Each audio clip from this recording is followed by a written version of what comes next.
and being drawn away by the gods of the Canaanites and the idol worship that they practiced and the different things. He had to find Isaac a wife that was going to support him in following God and would support him in those things. So we have to remember to follow God's guidelines. Abraham, through Isaac, he had one shot to get it right. It wasn't like he had 12 sons, and if one of them went off in the deep end, he could focus on the other 11. He had one shot, and he had to get it right with Isaac. And so it was important to him that he find the right mate. If we're going to find the right mate, we have to follow God's guidelines for finding a mate. And we receive God's best when we follow God's principles. It's like a recipe. If you're going to cook something, you got a recipe, and you want to follow the recipe and get all the ingredients and all the right amounts. If you mess something up or get the wrong ingredient in there, you're not gonna end up with what you started out to get. I remember one time when I was a kid, my mom went to make some waffles, and I think she was still waking up or something. But instead of baking powder, she put some baking soda in there, and so we had awful waffles. And if you aren't putting the right ingredients in, if you're not following God's guidelines, God's plan, you're not going to end up with the right result. Isaac is the long-awaited son of Abraham and Sarah. Abraham was already 75 years old when God first spoke to him. After waiting another 25 years, Isaac is born when Abraham is 100 and Sarah is 90. I was thinking about that. Abraham lived to be 175 years old, and Sarah lived 127 years. And I just wonder what they looked like, when they were 75 years. I can't imagine, someone living 100 years looking like they were, 75. I think maybe when they were 75, they looked more like, 30 or 40. I think maybe they aged at a different rate. We see 100 years old in the Bible and think, wow, that person is really old. But maybe their bodies, aged at a different rate. I wonder if when Sarah was 90 years old and still hadn't had a child yet, if God just kind of took the hourglass and flipped it over and reset her biological clock, made it so where she could have children and allowed her to have a long life. The major incident in Isaac's life occurs when he is about 16, and God commands Isaac to take him to Moriah to sacrifice him as a burnt offering. Then there is a long gap in the record of Isaac's life until he is about 40 years old, and we come to another part of God's bigger plan for Isaac. It is significant that the longest chapter in Genesis, chapter 24, is devoted to finding a wife for Isaac. Abraham was old when Isaac was born, and now he is even older. He knows he will die soon, so he becomes concerned with finding a wife for Isaac. Therefore, what does Abraham require his trusted servant Eliezer take an oath to do? And that's to go to his country and kindred and find a wife for Isaac. Finding the right mate is probably one of the most important decisions you'll make as a young person.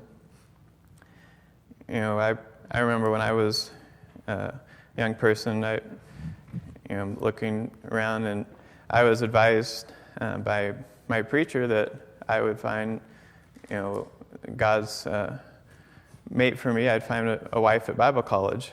And so when I went to Bible college, I had in my mind that, the one God had for me, I would find there. And so I just needed to figure out who that was.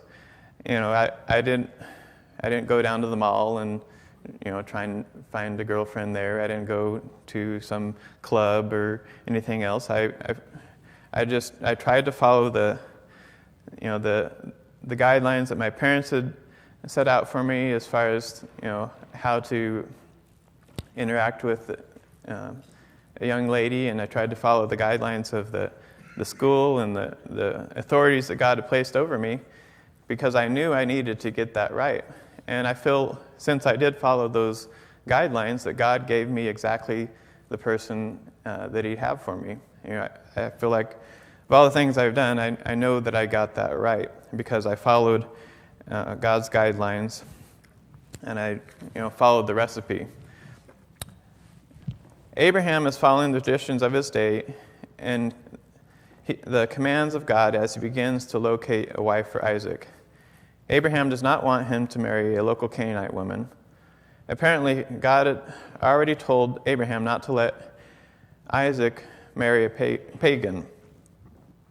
The law of Moses would later prohibit Israelites from marrying pagans. This is consistent with what command in 2 Corinthians 6:14. Let's look over there.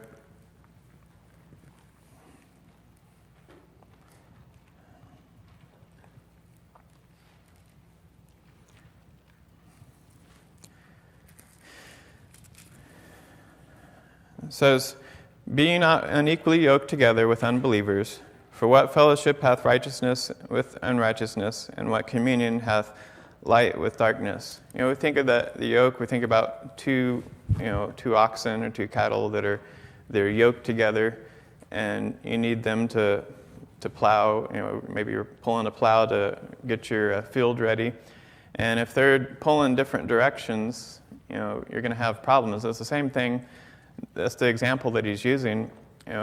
As a Christian, if you marry a non-Christian, you're going to be pulling in different directions, and it's going to be constant conflict in your marriage. When maybe the mom wants to take the kid to church and the dad doesn't think it's necessary and wants the kid to stay home and watch football. It's going to be a constant battle when you're unequally yoked together with an unbeliever. And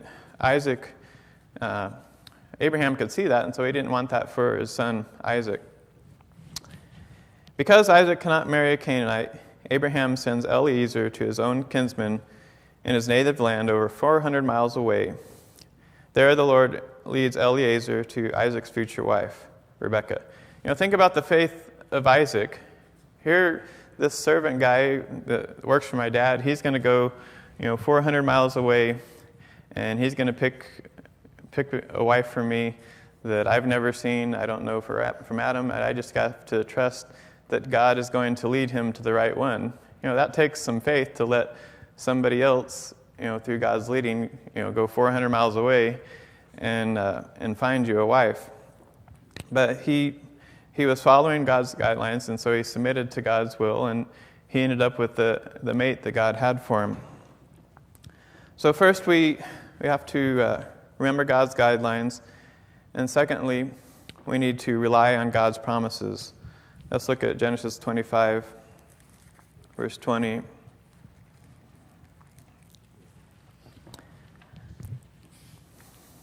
says there, "And Isaac was 40 years old when he took Rebekah to wife, the daughter of Bethuel the Syrian of Padan Aram, the sister to Laban the Syrian. And Isaac entreated the Lord for his wife because she was barren. And the Lord was entreated of him, and Rebekah his wife conceived. And the children struggled together within her, and she said, If it be so, why am I thus? And she went to inquire of the Lord. And the Lord said unto her, 2 nations are in thy womb, and 2 manners people shall be separated from thy bowels. And the one shall be stronger than the other people, and the elder shall serve the younger. And when the days to be delivered were fulfilled, behold, there were twins in her womb. And the first came out red all over like a hairy garment, and they called his name Esau. And after that came his brother out, and his hand took hold on Esau's heel, and his name was called Jacob. And Isaac was 80 years old when she bare them. And the boys grew, and Esau was a cunning hunter and a man in the field, and Jacob was a plain man dwelling in tents. And Isaac loved Esau because he did eat of his venison, but Rebekah loved Jacob." See here that they have 2 sons, Esau and Jacob. I was thinking about that. Isaac was 40 years old when he got married, and he was 60 years old when they first had their children. I can't imagine being married for 20 years before I had kids. You think about that, that's like a really long honeymoon. Most people, they get married and within a couple years they're getting woke up by crying babies and changing diapers and just all the hustle and bustle. But they had 20 years where it was just the two of them. But let's look over in chapter 26, verse number 1. It says, "And there was a famine in the land beside the first famine that was in the days of Abraham. And Isaac went unto Abimelech, king of the Philistines, unto Gerar.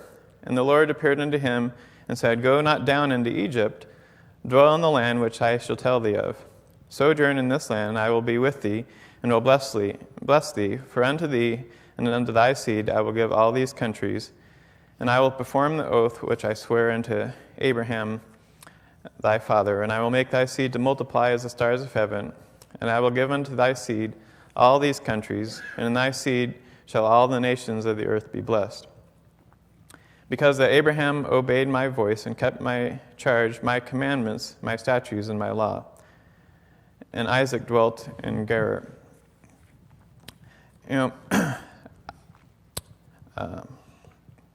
Isaac married Rebekah when he was 40 years old. 20 years later, Isaac is 60 years old, and Rebekah is barren. Therefore Isaac prays, and Rebekah gives birth to twin sons. Esau comes out first and is like a hairy garment. Then Jacob is born, holding Esau's heel. As the boys grow, Isaac becomes partial to Esau, while Rebekah favors Jacob.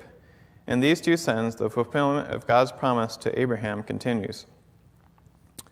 Because of famine, Isaac moves his family to Gerar in southern Palestine. While Isaac is there, the Lord reaffirms his promise to Abraham. This means the promise given to Abraham has passed on to Isaac. This promise should have reassured Isaac the Lord would protect his family. However, at the first sign of danger, Isaac lies about his wife and says she is his sister. Let's look back at verse number 7, chapter 26. "And the men of the place asked him of his wife, and he said, She is my sister. For he feared to say, She is my wife, lest, said he, the men of the place should kill me for Rebekah, because she was fair to look upon. And it came to pass, when he had been there a long time, that Abimelech, king of the Philistines, looked out the window and saw, and behold, Isaac was sporting with Rebekah his wife. And Abimelech called Isaac and said, Behold, of a surety she is thy wife. And how saidst thou, She is my sister? And Isaac said unto her, Because I said, Lest I die for her. Isaac had been sent to this place by God. God had told him to go there. He should have had the faith to know that God was going to protect him. When that fear that he showed was a lack of faith. We have to trust God's intentions for us. When God sends us somewhere, God tells us to do something, we need to trust that He's going to take care of us, that He has our best interests at heart. If we're following God's plan, we don't have to lie and scheme and manipulate things to protect ourselves. If we're following God's plan, we should just have faith in His plan and what He told us to do, and not let ourselves get drawn off by fear. We have to trust God over the circumstances. The circumstances that Isaac saw was, here he was in this foreign land with this beautiful wife, and he's scared that somebody's going to kill him to take his wife, but he needs to trust that God can have victory over those circumstances, that God is in control of those circumstances. You think about some circumstances in the Bible and the faith that was shown, how God overcame those circumstances. Think about Gideon. He just had 300 men and a pitcher and a sword and trumpet, whatever. But God overcame those circumstances. Think about the children of Israel when they went to take the city of Jericho. The circumstances where we got some really big walls and there's no way we can get in there. What are we going to do? But God gave them the plan. They followed God's plan, and those walls came falling down. Think about the children of Israel. They're leaving Egypt, and they get to the Red Sea, and they have the Egyptian army on one side and the Red Sea in front of them. That's the circumstances, but God is greater than circumstances, and God was able to part the Red Sea, and they walk over on dry ground.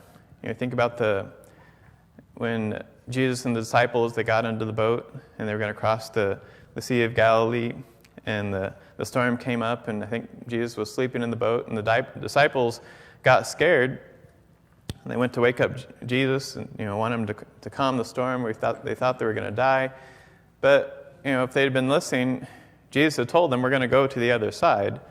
If they're trusting in God, they know that they're going to make it to the other side, but they got caught up in the circumstances of the storm, and they got fearful. Think about Peter when he stepped out of the boat and started to walk on the water. His faith was what caused him to step out of that boat, but his fear of the circumstances is what made him begin to sink. Think about Naaman back in the Old Testament. He had the leprosy, and he goes to the prophet, and the prophet tells him to go and dip in the Jordan River, and he's thinking about this dirty Jordan River. What's that going to do? Why would I want to go, dip in the Jordan River? I've got all these, clean water other places. I got a bath at home. I can take a bath. But he was able to, through faith, to overlook those circumstances and do what God commanded him to do, and he was healed of his leprosy. We can't, get caught up in the circumstances and lose our faith in the God that's in control of the circumstances. Says, the question there, why, according to the last phrase in Genesis 26, verse 7, was Isaac fearful? He says that Rebekah was fair to look upon. It says, in doing this, Isaac follows in the footsteps of his father Abraham, who twice told the same lie about his wife Sarah. However, after Isaac has been in Gerar for a while, his lie is exposed when Abimelech, the king of the Philistines, looks down at Isaac and Rebekah from window. What does it say Isaac is doing? It says that he's sporting with his wife. The word translated sporting means to play or make sport. We don't know what kind of sport that was, but it was obviously something that would only happen between a husband and a wife. It just made it clear that theirs was a romantic relationship and not a brother-sister relationship.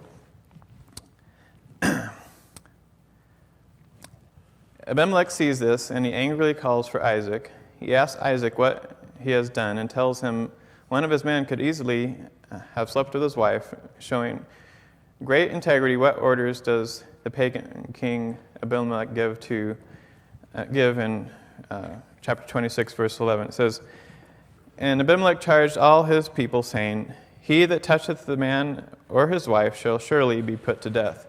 God used this pagan king Abimelech to fulfill his plan.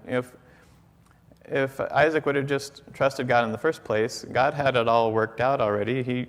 He was in control of what Abimelech was going to do and how he was going to respond. But God was in control of the situation, and Isaac just needed to trust God that he would take care of him. Because of the Lord's blessing, Isaac's crop produced bountifully, and he becomes very wealthy.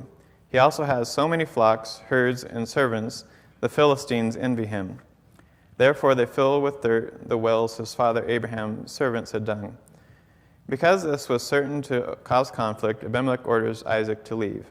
Isaac then moves and reopens some of the filled wells. Isaac's prosperity was an indication God's promises were being fulfilled. We should avoid some examples in the Bible. Several of them can be found in Isaac's life. Isaac could have avoided much fear and humiliation if only he had relied on God's promises and not lied to Abimelech in the first place. Requirements for God using ordinary people are remember God's guidelines, rely on God's promises, and thirdly, reject selfish desires. Let's look at chapter 27.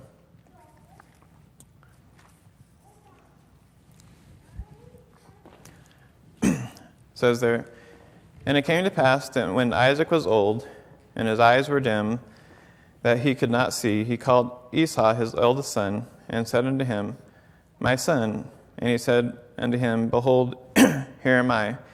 And he said, Behold, now I am old, I know not the day of my death.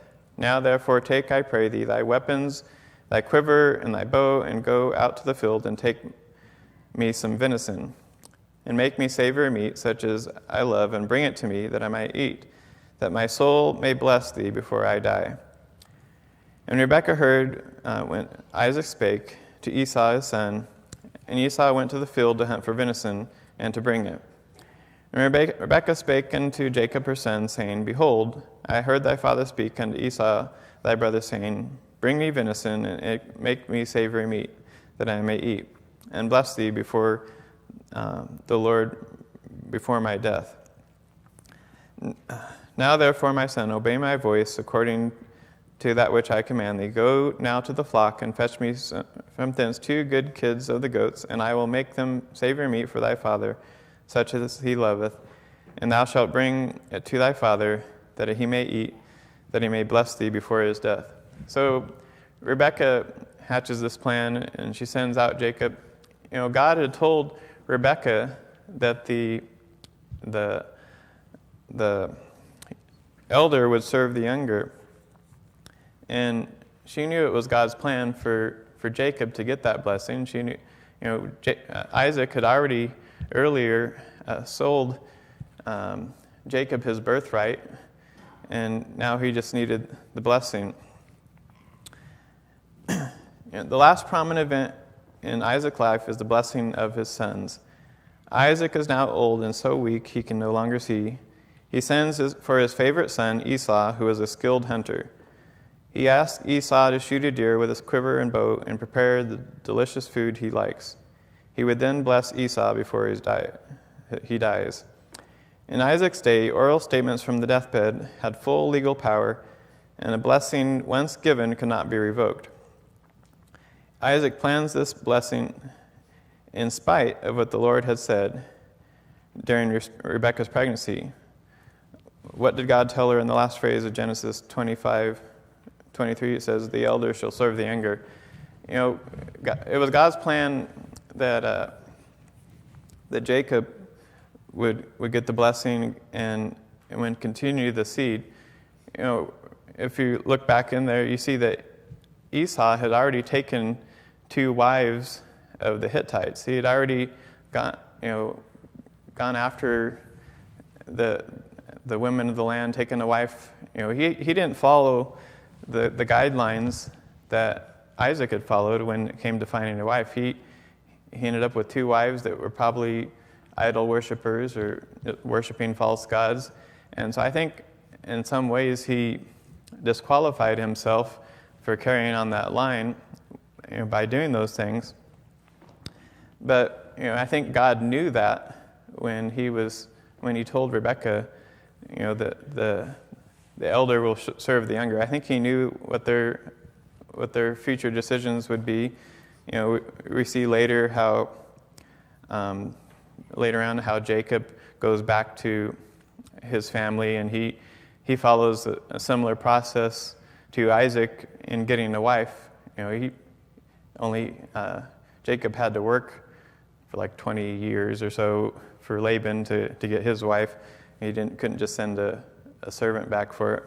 But Jacob, God knew that he was going to follow his plan for finding the right mate, and that he would be able to continue the line of Christ the way that God intended, whereas Esau had gone after the pagan women of the land. Revealing his stubbornness, Isaac seeks to circumvent the will of God. However, Rebekah overhears Isaac's request, and knowing what the Lord told her, she dresses Jacob in Esau's clothing and covers his hand and neck with goat skins. She then prepares the food Isaac requested and deceives Isaac into giving Jacob the blessing he promised Esau. This blessing declares Jacob would be the head of the family. In spite of his stubbornness, Isaac's faith is revealed when Esau returns. Let's look at chapter 27, verse number 30. It says, "And it came to pass, as soon as Isaac had made an end of blessing Jacob, and Jacob was yet scarce gone out from the presence of Isaac his father, that Esau his brother came in from hunting.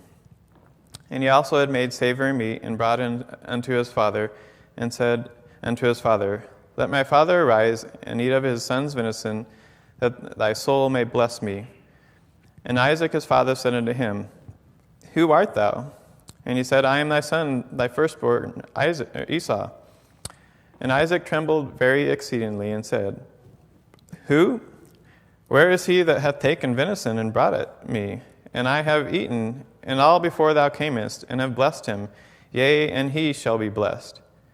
And when Esau heard the words of his father, he cried with a great and exceeding bitter cry, and said unto his father, Bless me, even me also, my father. And he said, Thy brother came with subtlety, and hath taken away thy blessing. And he said, Is not he rightly named Jacob? For he hath supplanted me. These 2 times he took away my birthright, and behold, now he hath taken away my blessing. And he said, Hast thou not reserved a blessing for me?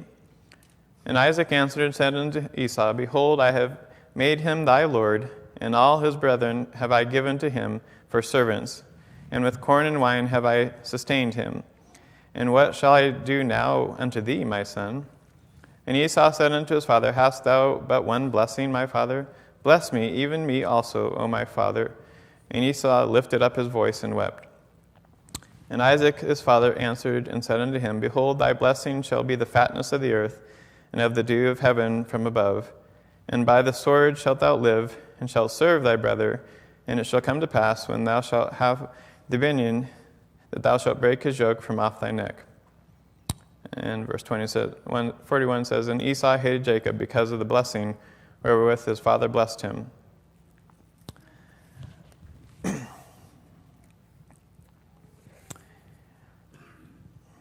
He first tells him about being deceived and that he had already eaten. Then he tells Esau he has already blessed Jacob and he will be blessed.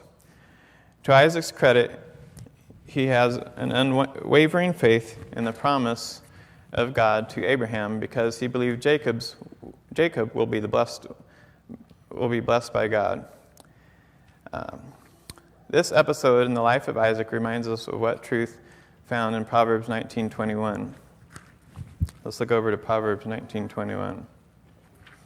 It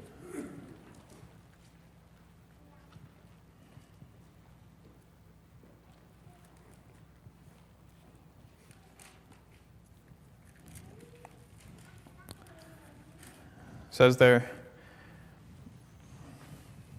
are many devices in a man's heart, nevertheless the counsel of the Lord, that shall stand.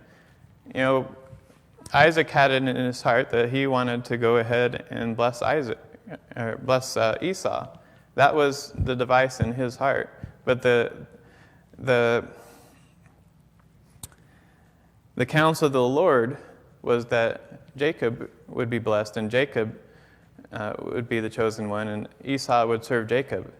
You know, it doesn't matter how we try and plan and scheme. You know, God's going to accomplish His will.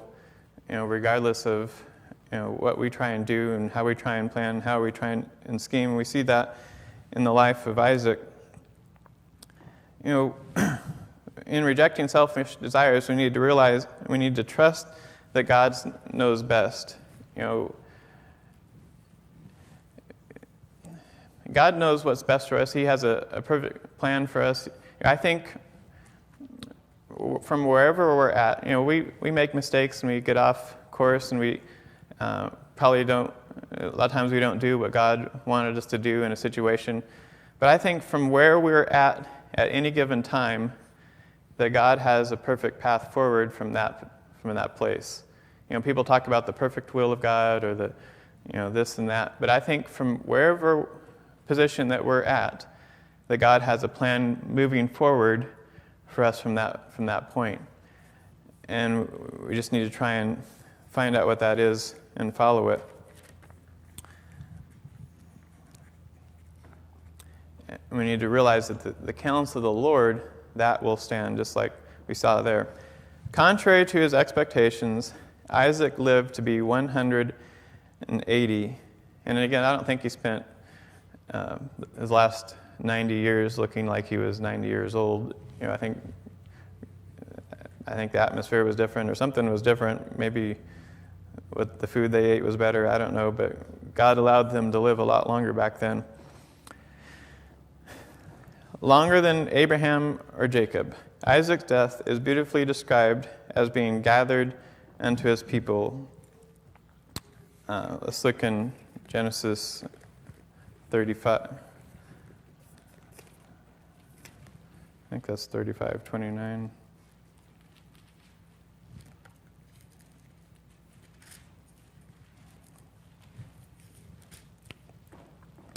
It says, "And Isaac gave up the ghost and died and was gathered unto his people, being old and full of days, and his sons Esau and Jacob buried him."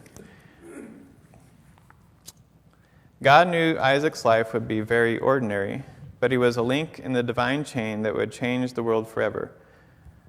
God's plan for many believers is to be just a good parent, grandparent, Sunday school teacher, small church pastor, etc. Like Isaac, we are often just a small part of God's much bigger plan. He will fulfill through someone we have influenced or discipled. Like I was saying, God can take the ordinary and do the extraordinary. I was thinking about that, and I was thinking about Sunday night. Sunday night we came together, and we were just a bunch of ordinary people, but through faith, we were able to raise over $19,000 to help missionary needs, and through faith we committed over $7,000 a month to support missionaries. That's faith promise. We promise God, and we trust by faith that He's going to provide what we need to meet that promise. And it's a step of faith, just like David stepping out onto the field of battle with Goliath, and all the different examples we see in the Bible of people overcoming circumstances. It was through faith. If we're acting by faith, just us ordinary people are going to be able to fulfill God's plan. Isaac, who is often disappointed, is found in Faith's Hall of Fame, not because of his good works, but because he was an ordinary man who chose to use in an extraordinary way. Isaac is a wonderful example of the truth Joshua expressed to the Israelites just before he died. In the last sentence of Joshua 23:14, what did he say concerning the promises of God? Let's look over in Joshua.